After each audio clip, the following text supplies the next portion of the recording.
I started with the Moonlight Dolls, like I think Abby Cadabra may have mentioned that as well. And I was actually given a name when I started at the Moonlight Dolls, and I think it was Miss Kitty Dior or something, and I didn't like it. So I actually lied to one of the directors there and said that name had already been taken so I could change it. And I chose Valentina because I was first of all inspired by the drag queen Valentina, who's a very beautiful performer. And I wanted something very feminine and sensual, and I thought Valentina was a good fit for that. And then I chose J'adore because I wanted something really sort of luxurious sounding to top it off. And I was a big fan of Dior, and that's one of their signature perfumes. So I just put the two together, and that was my new name. So I saw an audition for the Moonlight Dolls, which is how I got started in it. I had graduated from theater school. I have a BFA in musical theater. I think about 8 months before I auditioned there, and I had already had sort of a secret desire to try burlesque. I knew of Dita Von Teese. I had seen a lot of her interviews and little clips of her performances when I was in high school, so I already knew what burlesque was in a sense, but I'd never tried anything like that. So I just showed up to the audition. It was, I think, a 4-part audition. It was a dance round first, and then I think the second part was going to see a show that they did there, and then there was an interview, and then there was photos and sort of just seeing how you looked in the costumes. And I kept getting further and further to each round and got the job. And I really only intended to keep it for a few months, and then I had kind of planned to start going back to theater and auditioning in that realm again, but the more I did it, the more I fell in love with it. And so I never really left after I started that job. For me, it usually starts with the music.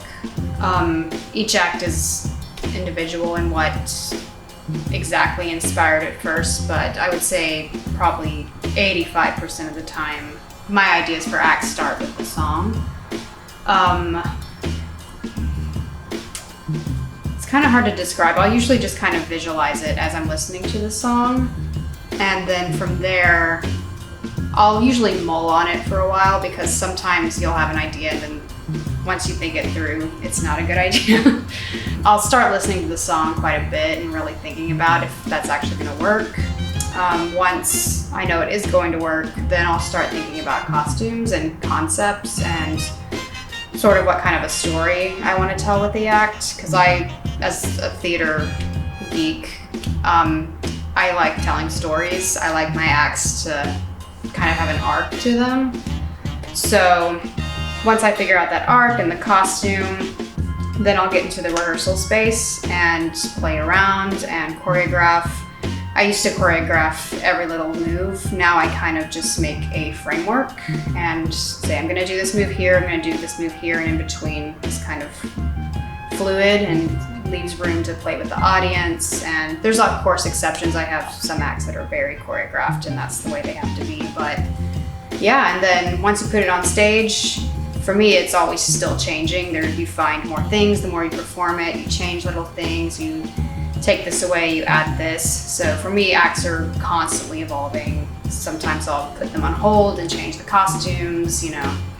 So yeah, it usually starts with the music. There's been a couple exceptions where I know I want this concept to work, so then I'll go and search out a song that's really gonna fit it. But yeah, for me, usually with the music. Obviously Dita Von Teese, she is the queen of burlesque for a reason. She really did bring back the revival that we see today. Burlesque was really sort of obscure and, you know, like the fetishing, very underground up until Dita, and then she really brought it back, and she brought back fetishism as well. And yeah, we all owe her a lot for all the work she did, so she's definitely a huge influence and inspiration. The New York scene is a huge inspiration to me. Those girls really dance their asses off and act their asses off and are really talented artists up there. Media Noche is a New York performer I look up to a lot. I mean, I find inspiration from a lot of sources outside burlesque too. I really like couture, fetishism. I run a whole fetish show that's fetish and burlesque combined. Art, so I love going to art galleries. I get a lot of inspiration from that for like color palettes and imagery, film. As far as burlesque, a lot of the old Hollywood, of course, like the Ziegfeld Follies. Vera Ellen is one of my favorite stars from sort of the 40s, 50s era. She was a beautiful dancer. She's in White Christmas. The unglamorous side, it's probably how much work it takes. It's how much work it takes and how much money it takes. Money that you don't necessarily get back unless you're working a lot. It takes a lot of work to be a professional burlesque dancer, and I do think there is a distinguishing factor between hobbyists and professionals. And to be a professional, you really do have to work your ass off. You have to constantly be in the rehearsal room. You have to constantly be upgrading your costumes. You have to constantly be learning, going to classes. I still go to classes even 7 years into this profession. So it's a lot of work, and no one owes you anything. No one owes you booking, no one owes you help. So you really have to get out there and market yourself and put yourself out there, go to shows, do all the work yourself. But that's also one of the things I love about burlesque, is it's made me into a more well-rounded artist, because I've had to learn how to do all these things I would have never have learned how to do if I had just stuck to theater. So yeah, you have to be very well-rounded and learn a lot of new skills on the fly. And then the other unseen, unglamorous part of it, I would say, is the pay. Burlesque does not pay as much as people, I'm sure, think it does. There are some gigs that pay a lot. You can make your rent in 1 month with one gig, but then another gig is gonna be $100. And in this economy, $100 is not a lot. I don't think that at all. There's quite a few girls in the Houston scene who have done a really great job of paying their dues of kittening, working backstage, going to classes, asking for advice, going to shows, watching shows. They're doing everything correctly. Steps for me, the first thing I recommend to everyone is go take a one-off class if it's available. And there's also a lot of online classes right now too that are great. But take a one-off class. And let me clarify, this is for people who have never been on stage before. I think the pathway is different for people who have professional experience in other performing arts. You already have some training, some idea of what stage presence is. But for people who just see a burlesque show, haven't had training or experience or much experience, go to a class, see if you actually want to do this. A classroom is a really safe environment where you can explore your sexuality, which is a huge part of burlesque, without feeling judged or feeling pressure. And if you really like it, you really like the class, go invest in a course. If you like the course and you graduate the course, then I would say get into like some professional dance classes, some acting classes, even some music classes. That's going to make you the well-rounded performer you need to be a professional performer. And while you're going to classes and learning and doing all those things, go to as many shows as you can, work as many shows as you can.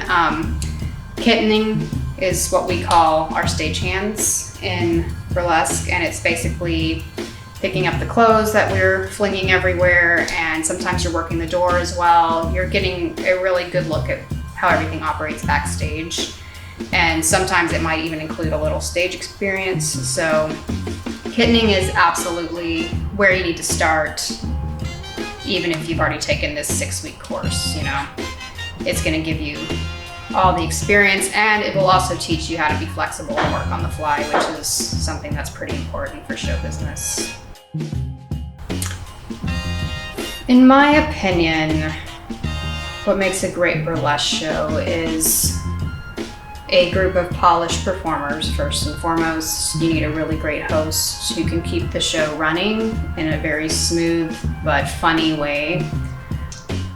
For me, I always write out my lineups as a producer. I always give my host a script because I like my shows to be really tight. I don't like the host really going off script too much. So yeah, for me, it's about tightness. It's about, you have a nice interlude, then you have an act, then you have a game, then you have an interlude. It's just, tight is the word I keep coming back to. And then hiring good people. As a producer, I'm pretty picky about who I hire. I like to be able to trust that they're gonna be there on time, that they're gonna have everything together, and that they're gonna give a good performance no matter what's going on in their life that day.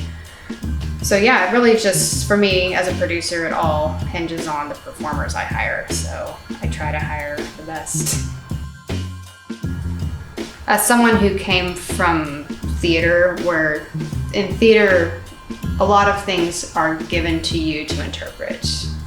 You're given a role to interpret, you're given a script to interpret, and then you have a director kind of guiding you through the space and through this journey. So you're given a lot of things to then go and do with what you will. With burlesque, it's just, you have a blank slate.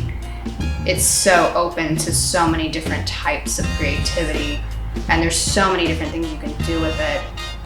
I think that's why I keep coming back to it and why I've done it as long as I have, is there's so much more I can do. And that's what I love about it the most, is all types of different artists can find ways to do different things with it. You know, circus artists come in and do something completely different than what I would do as someone with a theater background. And that's the beauty of it to me, is it's so open to being influenced by so many different types of art, and it's just joyful too. It's a joyful expression of sexuality, and we don't have enough of that in the world, in my opinion.